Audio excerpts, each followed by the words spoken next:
Hello, everyone, and welcome back to the Speak with Stars English Learning Podcast. I am your host, Sarah. Today, we have a very serious and very important topic. We are talking about your career. We are talking about money.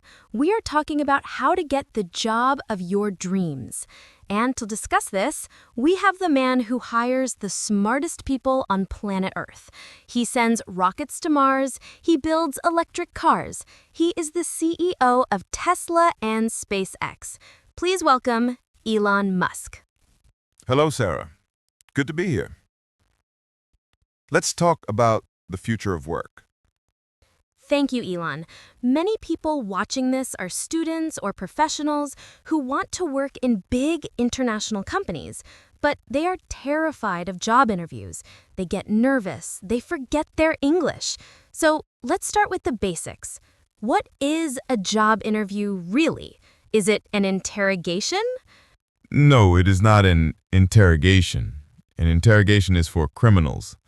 A job interview is simply a data exchange. That is how I see it. I have a problem, you might be the solution. We are just exchanging data to see if the puzzle pieces fit. If you think of it as a conversation about problem solving, the fear goes away. That is a brilliant way to reframe it. A conversation about problem solving. I want to pause on the word interrogation. Interrogation means questioning someone aggressively, usually by the police. Elon says an interview is not that. It is a data exchange. Elon, before we get to the interview, we have to send a document. Some people call it a resume, some call it a CV. What is the difference? In the United States, we usually say resume. It is short, maybe one page. It highlights your skills. In Europe and academic fields, they say CV or curriculum vitae. That is longer and has your whole life history. But honestly, Sarah, I do not care much about the piece of paper. Paper can lie. I care about evidence. Evidence. That is a legal word. It means proof. So you don't look at university degrees? Degrees are nice, but they are not evidence of exceptional ability. I know many people with PhDs who cannot solve real-world problems. And I know people who never went to college, who are geniuses. When I look at a candidate, I look for a track record of overcoming hard things. Track record. Students, write this down. Track record means your history of performance, what you have actually done in the past. So, Elon, let's imagine I am sitting in front of you. The interview begins. The first question is usually, tell me about yourself.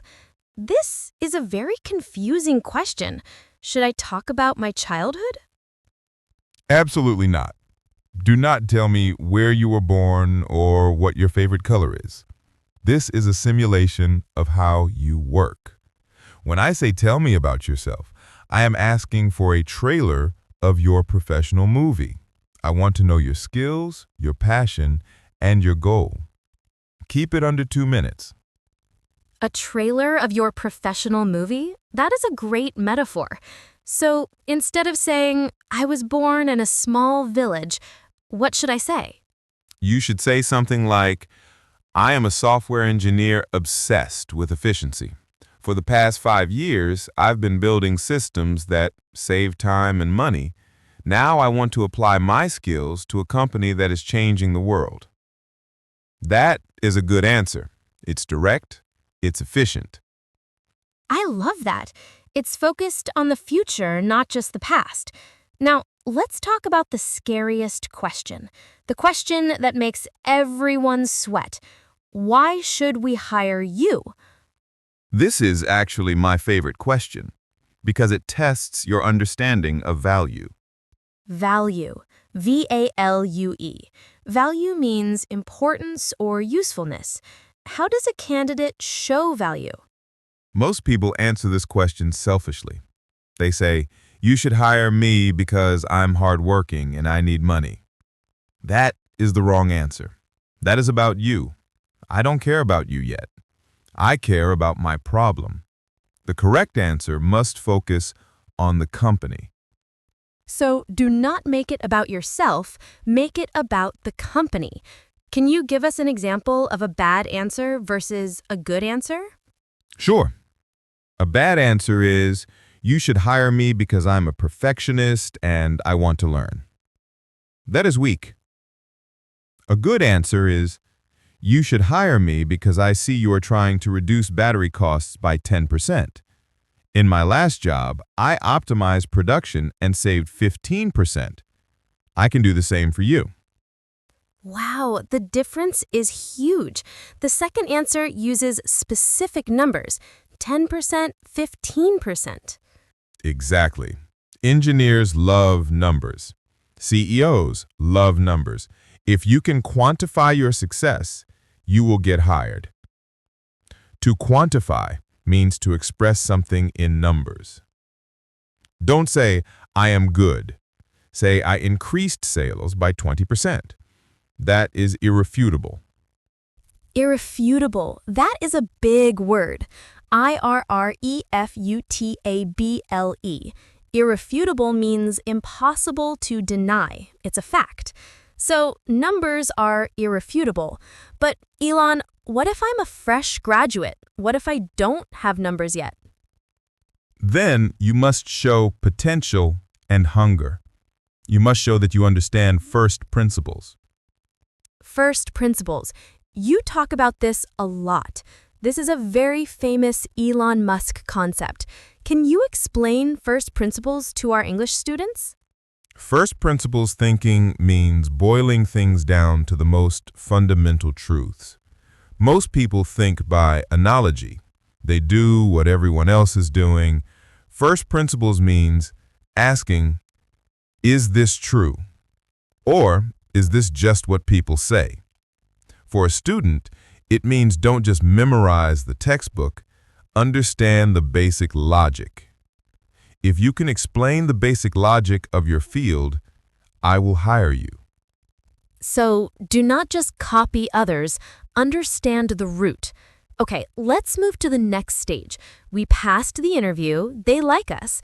Now comes the awkward part, the money, salary negotiation. Negotiation is an art form. Most people are terrible at it because they are afraid of conflict. Conflict. Conflict. Conflict means a disagreement or a fight. But negotiation is not a fight, is it? No, it is a business transaction, but you must be careful. The first rule of negotiation is never say a number first. Never say a number first? Why? If they ask me, what is your expected salary? What should I say? If you say a number, you lose. If you say a number that is too low, they will give it to you, and you lost money.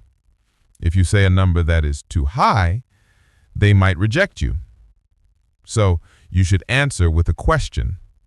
Answer with a question. That is a tricky strategy. What kind of question? You say, I am very interested in this position. Can you tell me what the budget is for this role? Put the pressure back on them. Let them reveal the data first.